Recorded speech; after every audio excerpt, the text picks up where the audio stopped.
carol service. My name's Matt. I'm also one of the church leaders here. And I wanted, in the very short talk bit at the end that I've got here, and it will be short, I promise, I wanted us to have a look and see how much you know about Christmas TV adverts. Now, if you came to the Christmas party yesterday, we did this a bit yesterday, but I planned this before I even knew we were going to do that. So we're going to do it again. So if you came yesterday, you probably got a bit of a head start on some of them. If you watch TV, even a little bit over Christmas, it's just impossible to ignore the adverts, isn't it? It's mainly supermarkets, but it's other big stores as well who spend a massive amount of their advertising budget for the year, no doubt, trying to outdo each other as to who can put out the best Christmas ad. So I thought I'd test your knowledge of this year's Christmas ads. Sadly, we don't have time to watch them all. That would be really fun, so I've just got some slides. But I wonder if you can tell me the name of the company that is advertising here. I'll help you out a bit as well. I'll give you kind of like the storyline of each advert, just to give you a bit of context. Feel free to shout out the answer. If you don't want to shout out the answer, but you know it and you're right, then you can give yourselves a pat on the back as well. So how about this one? Here's our first one. This is Kevin the Carrot. He's off on his stag do, desperate to get back to his carrot bride, presumably before they get eaten for Christmas. Anyone know who this is? Shout out, just shout out. Don't feel... Aldi, that's right. Well done. Aldi, that's one. The next one. How about this one? Dawn French struck in a traffic jam when her fairy, who looks weirdly just like her, opens the back of a lorry and everyone has a party eating Tom Kerridge food. Who knows who this is? M&S. Well done. You know your adverts. How about this one? Christmas isn't perfect, but that's why we love it. Grandad has an opinion. Two brothers fall out over a game of Pictionary trying to draw what is supposed to be a biscuit. And a teenager tries to wrap a present in an entire roll of sellotape without breaking it or cutting it with scissors. Who's this? Anyone know? No, might have flummoxed you. This is Tesco. This was this year's Tesco advert. Now, how about this one? A teenager buys his dad a vinyl album of a 90s dance classic, and they have a kind of slightly awkward hug at the end. Who knows what this might be for? John Lewis. Well done. That one's got you. Tesco's has failed so far in their Christmas adverts. Or how about this one? Joe Wilkinson. Now, for some weird reason, he's called Phil, and he bumps into Keira Knightley in a supermarket. There's a clue. And at the end, they kind of end up in a kind of Love Actually style romance. Who's this? Waitrose. Yeah, I left the W on there as well. That was another clue. So there we go. You all know your Christmas ads, apart from Tesco's. So Christmas ads are obviously all designed to get you to buy more food or to buy more stuff. And some are just really direct, aren't they? You know, buy your Christmas food from us. Well, if you don't buy your Christmas food from us, your Christmas will probably be rubbish. And some of them are just more subtle, aren't they? They still very much want you to buy their stuff, but they go for your heartstrings first. They take a sort of roundabout route, hoping that there will be some kind of emotional connection that you form with their brand, so that for some reason you'll start shopping at Waitrose this year rather than Tesco's or whatever it is. Advertisers just love to play with our emotions, and I think they especially like to play on our longing to be connected to other people. Whether that's the boy and his dad having the kind of manly hug, or Phil getting together with Keira Knightley, there's a deep sense of longing. And if you go back through the Christmas ads over previous years, and you can do that on YouTube if you like, basically you see loads of the same stuff. Christmas is a nice time to eat lots of food, but there's also a ton of longing to belong in tons of Christmas adverts if you go back. And that got me thinking, we look forward to Christmas, don't we? Most of us do anyway. So it's nice to share presents. It's nice to be together when the weather outside is rubbish. But in the history of the church, actually, Christmas has traditionally been called Advent, basically a time of waiting for someone important to arrive. And if you're like me, waiting is the least fun thing in the world to do. Children, I wonder whether you like waiting for Christmas Day as much as you like opening your presents on Christmas Day? I bet you don't. I bet you hate the waiting. If you're like our children anyway, you'd much rather be opening your presents than waiting to open them.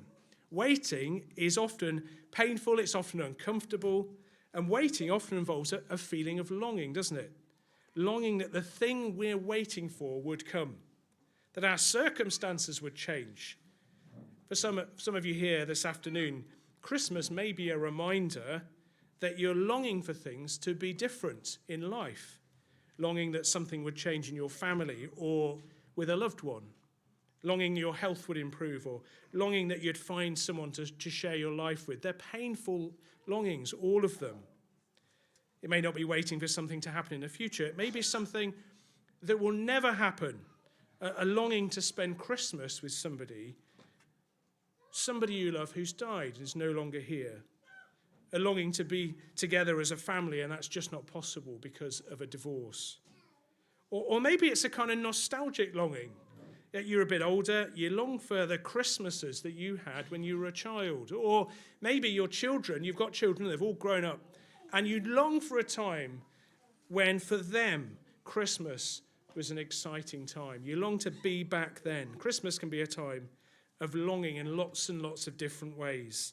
Now, this may seem like a pretty miserable thing to talk about at Christmas. I don't want to be a kind of Debbie Downer as we have our Christmas talk, and we're definitely not going to end here, so be assured. But maybe the Christmas story only really makes sense if you are longing for something.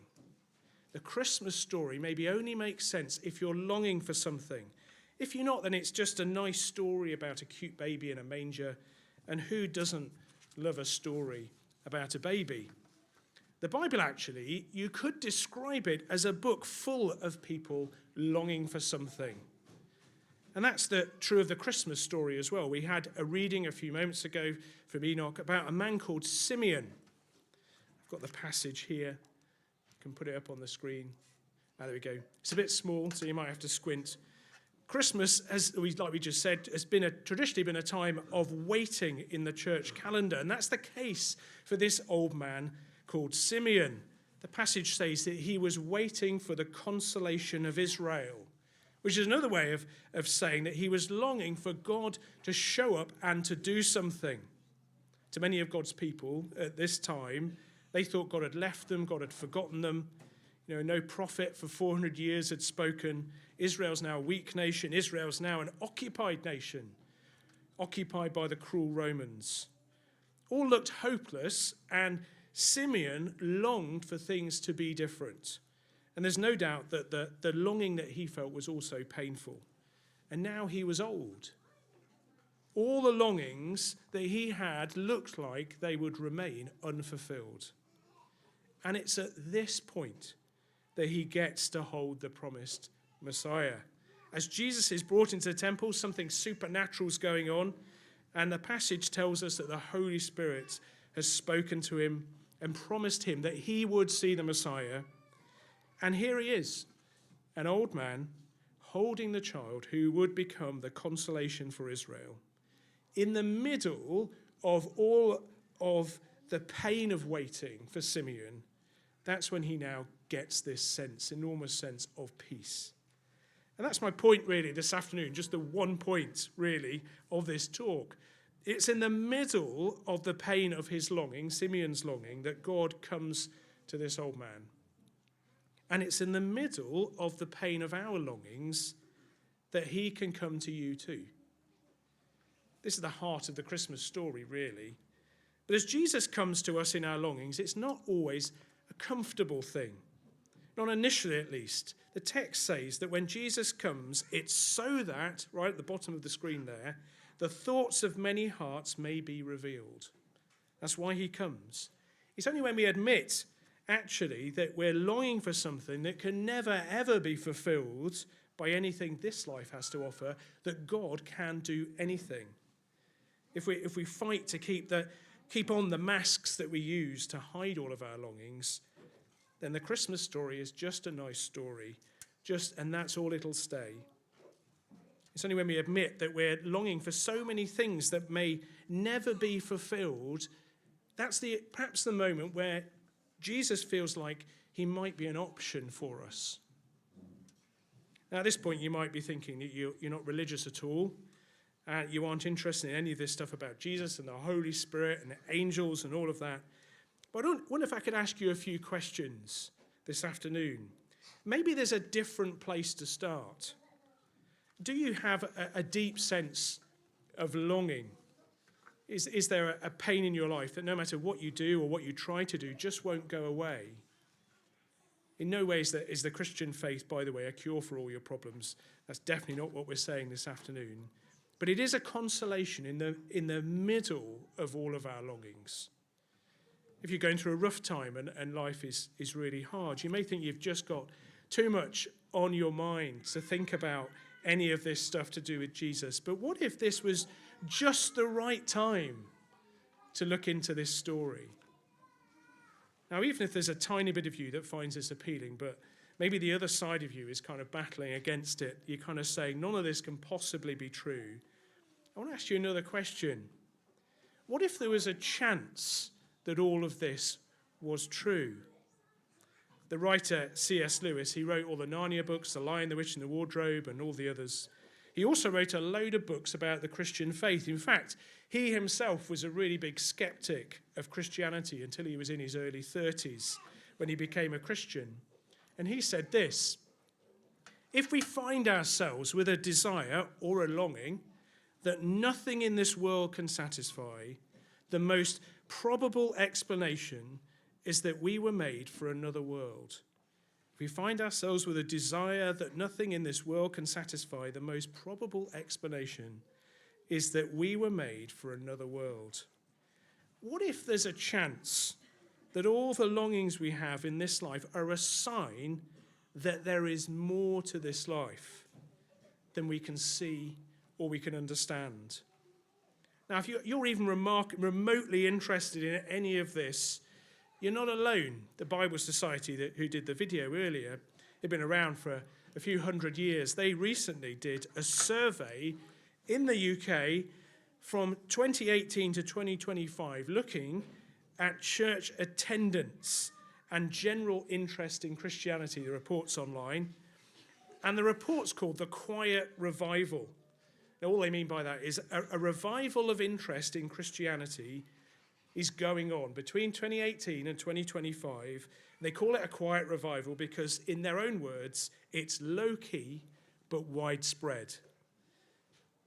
And they gave these stats. They basically asked, do you attend church at least once a month? And this is what they came up with, or what came back when they did the survey. And it shows that church attendance between 2018 and 2025 has actually grown by 50%. And it's grown the most in the under 35s, amongst the youngest. They call that the spiritual generation, because there's a general rise in interest in all sorts of spiritual beliefs right across the board. But there's a real rise in church attendance in the middle of all of that. Now, church attendance might not have been that high to start with, of course. But there is something in these numbers. We have no idea really why, because they're just statistics. But there's definitely an increase in people wanting to find out more. But maybe the chance that all of this might be true is reason enough. Maybe that's why people are turning and looking at things like Christianity as an answer to all of their longings. And this is where I'm going to finish. It's got one more slide, if I can get to it. If any of this stuff is even remotely interesting, then why not do the simple things first? Why not read the Bible for yourself? Don't start with Genesis at the beginning. The Bible is one of those books that perhaps it's not best to start at the beginning. Perhaps it's best to start in the middle, or perhaps slightly after the middle, in one of the Gospels, Matthew, Mark, Luke, or John, and just read about Jesus for yourself. We've got some copies, actually, on the back table by the mince pies and the tea and coffee of Luke's Gospel. You can take one for free. They're freely available. Take one. And why not read it all the way through and find out for yourself who Jesus really is? Or read one of the other Gospels, Matthew or Mark or John. And why not maybe consider coming to church? That might sound like a weird thing to even suggest, and it may be weird to come. Probably will be. But why not come along? Maybe, if not to this church, to another church you're recommended to by a friend, and find out for yourself what Christianity is all about. If you're longing for something and there's pain in your longing, but there may be even in your mind a chance that all of this Christianity stuff might be true, what do you have to lose than finding out some more? Thanks for listening. It's been great to have you with us again at our carol service. We're going to sing our final carol now, O Come, All Ye Faithful.